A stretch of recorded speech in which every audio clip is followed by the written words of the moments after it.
আবারও বলছি যে এই গৃহিণীরা, এই হোমমেকাররা, তারা কিন্তু বাড়িতে নানান সমস্যা, বিপদ আপদ, অসময় তাতে সামাল দেওয়ার জন্যই, সে কথা ভেবেই তারা একটু একটু করে এই টাকাগুলো জমিয়ে রেখেছেন, কিন্তু এখন পড়েছেন মহা ফ্যাসাদে।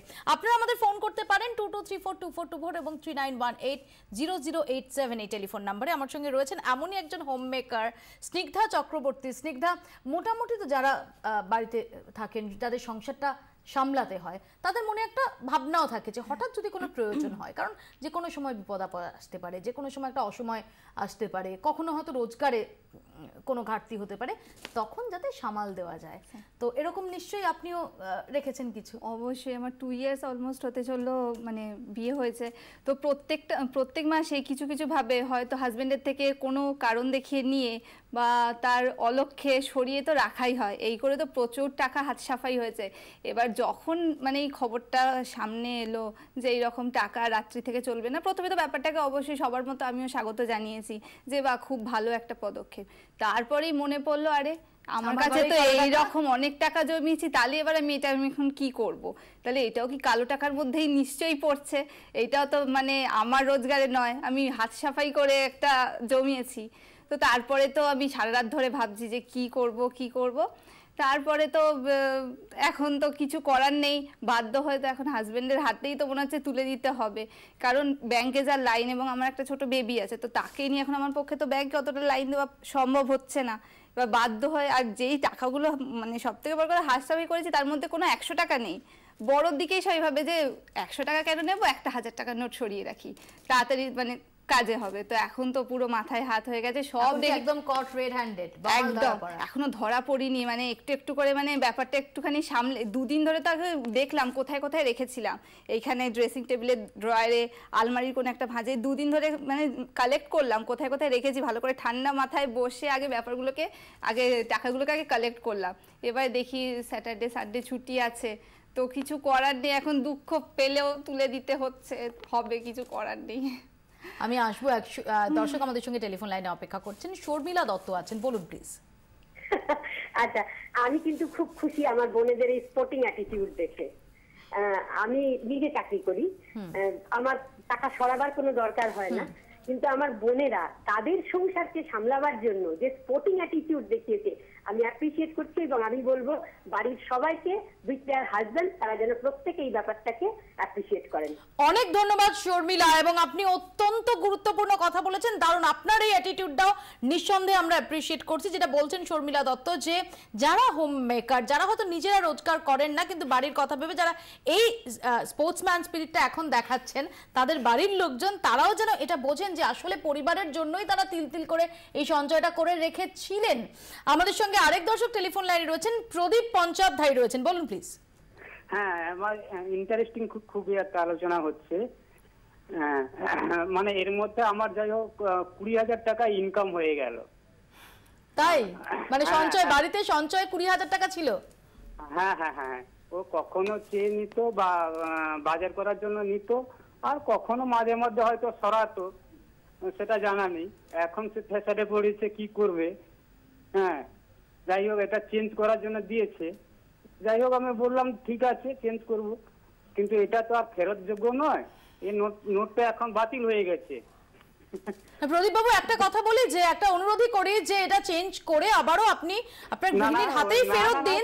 ধন্যবাদ আপনাকে ফোন করার জন্য, কারণ এটা মাথায় রাখুন যে এই টাকাটা যে তারা তিল তিল করে সঞ্চয় করছিলেন, সেটা কিন্তু সংসারেরই বিপদ আপদে, অসময়ে যদি কাজে লাগে বা আপনাদের সন্তান তার কখনো দরকার হয়, সেটার কথা ভেবে সেই দূরদর্শিতারই পরিচয় দিয়েছেন। এটাই কিন্তু আসল কারণ, যে কারণে তারা তিল তিল করেই সঞ্চয়টা করেন, অনেক কিছু খরচ থেকে বাঁচিয়ে।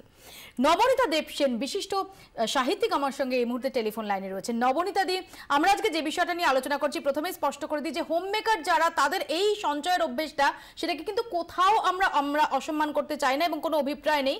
বরং আমরা যেটা বলছি যে তিল তিল করে সঞ্চয়টা সংসারের কথা ভেবে, যে হঠাৎ করে 500,000 টাকা নোট বাতিল হয়ে যাওয়ায় তারাও বেশ ফ্যাসাদে পড়েছেন। আপনি কি বলবেন? তারা তো আলাদা করে কোনো ফ্যাসাদে পড়েননি, যেভাবে অন্য লোকেদের টাকা আমাদের তিল তিল করে যেমন টাকা, তো অন্যদেরও, মানে যারা রোজগার করেন তাদেরও। আর এই টাকা তো তার স্বামী তো জমি রোজগার করুন বা যিনি করুন, তার সমান অধিকার। তার সংসারের টাকা তো সকলেরই, অ্যাবসলিউটলি। তার তো লুকোনো টাকা নয় ওটা। It's not black money that you taking out, এটা ব্ল্যাক মানি নয়। এটা ওকে উনি যদি সেটা লুকিয়ে রাখতে বাধ্য হয়ে থাকেন, সেটা আমাদের সমাজের দোষ। সেটা তার লুকোনোর প্রসঙ্গ ওঠে না, তার নিজের টাকা, যেটা তার সংসারের টাকা, তার স্বামী রোজগারের টাকা, সে তারও টাকা, এটা জয়েন্ট অ্যাকাউন্ট। কাজে সেই টাকাটা তিনি যেভাবে তার স্বামী বদলাবেন সেভাবে তিনিও বদলাবেন। প্রবলেমের কি আছে আমি তো বুঝতে পারছি না। নবনী দিদি, অনেক সময় ওনারা যেটা বলছেন যে যাতে হঠাৎ করে দরকারে যাতে তারা ব্যবহার করতে পারেন, সেটা কাজে লাগাতে পারেন, সংসারেরই কাজে লাগাতে পারেন, সেই জন্য তারা চাইতেন যে বিষয়টাকে একটু আলাদা করে রাখতে, একটু গোপন করে রাখতে।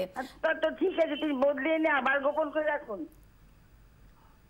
নবনীতাদি ধন্যবাদ। নবনীতা দেবসেন বিশিষ্ট সাহিত্যিক আমাদের সঙ্গে এতক্ষণ টেলিফোনে কথা বলেন। এবং নবনীতাদি যেটা বললেন, আমি সবাই যে সমস্ত হোম মেকাররা দেখছেন তাদের বলবো এই কথাটাই, যে এই টাকা যেটা বললেন নবনীতা দেখুন অত্যন্ত গুরুত্বপূর্ণ কথা, যে সত্যি এই টাকাটাকে তাদের সংসারের টাকা মানে তাতে সবার সমান অধিকার, কাজে কোনো অপরাধ বোধ নয়, বরং বলুন সেটা বদলে আনতে।